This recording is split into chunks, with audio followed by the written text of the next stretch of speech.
In today's chart, I'm going to break down how the market actually moves using smart money concepts, not indicators, not guesses, only pure price action. If you look closely, price first confirms a bearish break of structure showing weakness in the market. After that, we see a major inducement where liquidity is intentionally built to trap retail traders before the real move begins. Then comes a market structure shift, giving us a temporary bullish move, not to buy, but to deliver price into a premium area. This move leads directly into a bearish order block where institutions are more likely to position themselves. From that order block, price reacts strongly and starts delivering towards sell-side liquidity, which becomes the logical target, not because we predict, but because liquidity attracts price. This is how professional traders read the market. Structure first, liquidity second, and execution last. If this kind of breakdown adds value, subscribe to Discount Trader, hit the like button, and let me know your thoughts in the comments. Share this with a trader who's still confused about structure, and let's grow together. Now, let's clearly understand the break of structure on this chart, because BOS is not about drawing lines. It's about confirmation of control.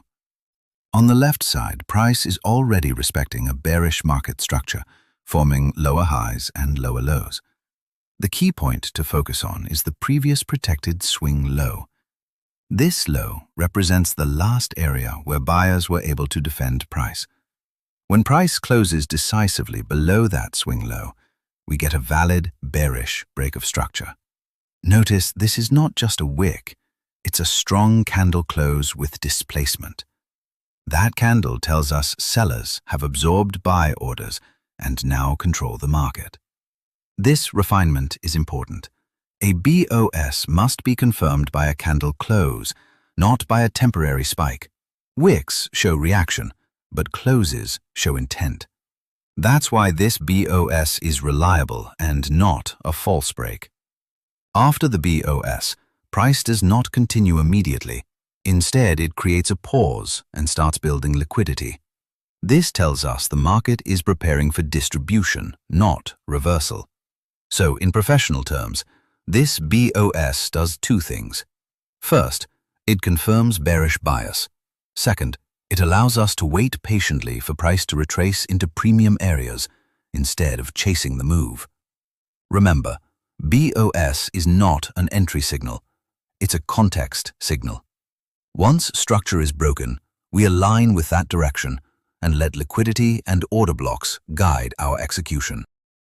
Now, let's break down the order block on this chart because this is where institutions actually execute, not where retail traders chase price.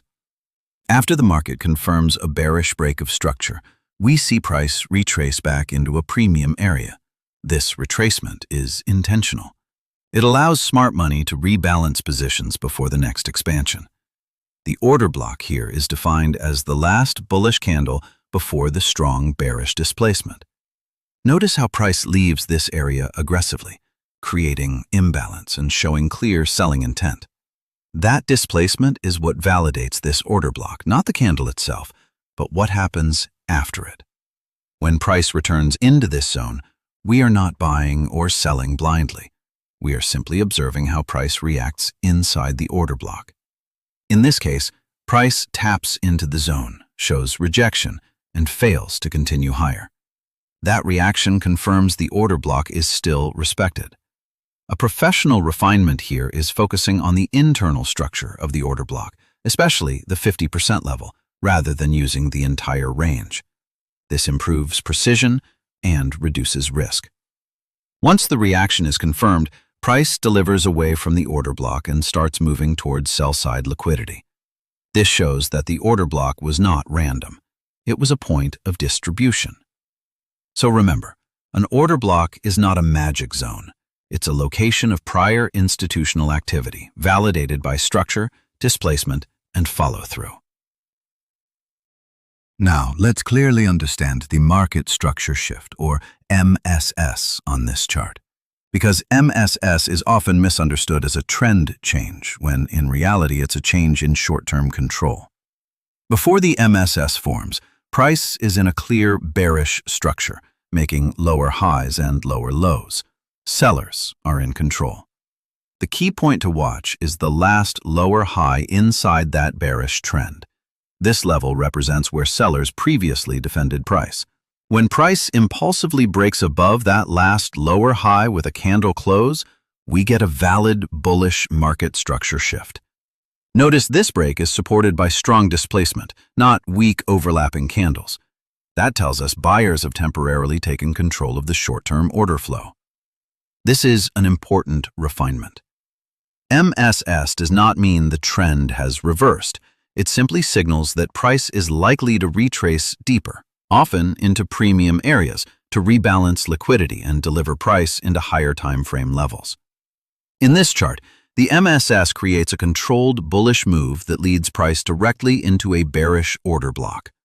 This is classic institutional behavior, using a short-term shift to set up a higher time frame sell. So professionally, MSS is used as confirmation for internal liquidity delivery, not as a reason to chase buys. It helps us align timing, not bias. When MSS forms after a bearish BOS, it usually acts as a setup phase, preparing the market for the next expansion, which, in this case, is to the downside. Now let's talk about major inducement, because this is one of the most misunderstood concepts in smart money trading. Inducement is not random consolidation. It is a deliberate liquidity-building process. On this chart, after the bearish break of structure, price does not continue immediately lower. Instead, it starts moving sideways and slightly higher, forming internal highs within a defined range. This is where inducement develops. These internal highs are important because they attract early breakout buyers and aggressive counter-trend traders. As price slowly pushes higher, it creates the illusion of continuation, encouraging traders to enter longs and place their stop losses below the range. The refinement here is critical. Major inducement should be marked at the most obvious internal highs, not the entire consolidation zone. Those highs represent where liquidity is concentrated. That is the real inducement. Once enough liquidity is built, price delivers sharply into a premium area, leading directly into a bearish order block. That expansion is not random. It is the result of liquidity being engineered and then used. In professional terms, inducement exists to fuel the next move, not to start it. It allows institutions to accumulate and distribute positions without moving price too aggressively. So remember, inducement is not something you trade directly. It is something you recognize, wait for, and then use as context to align with structure and order flow. Now, let's clearly understand sell-side liquidity, because this is not just a target. It's the reason price moves. On this chart, sell-side liquidity is formed below equal lows and clearly defined range lows. These lows represent where retail traders place their stop losses on long positions and where breakout sellers enter late. After the market confirms a bearish break of structure, price retraces into premium areas and reacts from a bearish order block.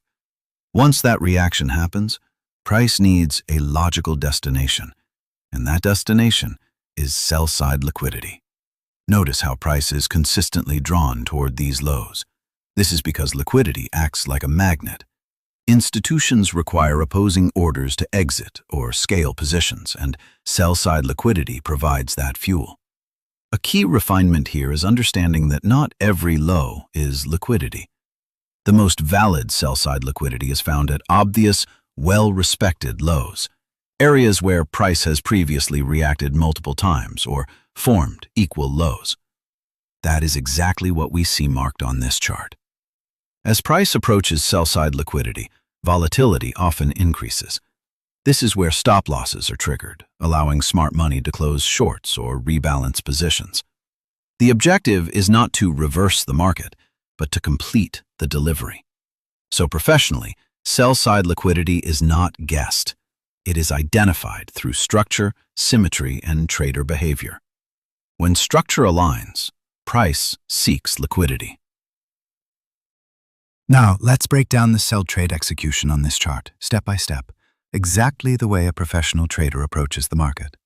First, The execution does not start with an entry. It starts with context. The market has already confirmed a bearish break of structure, which gives us directional bias. Without that confirmation, there is no reason to look for sells. Next, price creates a market structure shift to the upside. This is not a buy signal. This short-term bullish move is used to deliver price into a premium area where institutions are more likely to sell. When price reaches the bearish order block, execution becomes selective. We do not sell blindly. We wait for reaction and rejection inside the zone, showing that buying pressure is failing. That confirmation is what allows a sell idea to exist. Risk is defined before reward. The invalidation point is placed above the order block, where the idea is proven wrong. This keeps execution controlled and professional. Once price leaves the order block with displacement, the trade objective becomes clear. Sell-side liquidity below the equal lows. That liquidity is the logical destination, not a random target. This execution model is not about predicting the market. It's about waiting for price to show its hand, then aligning with structure and liquidity. If this breakdown supports your trading education, follow Discount Trader, support this channel, and share it with traders who want clarity instead of confusion.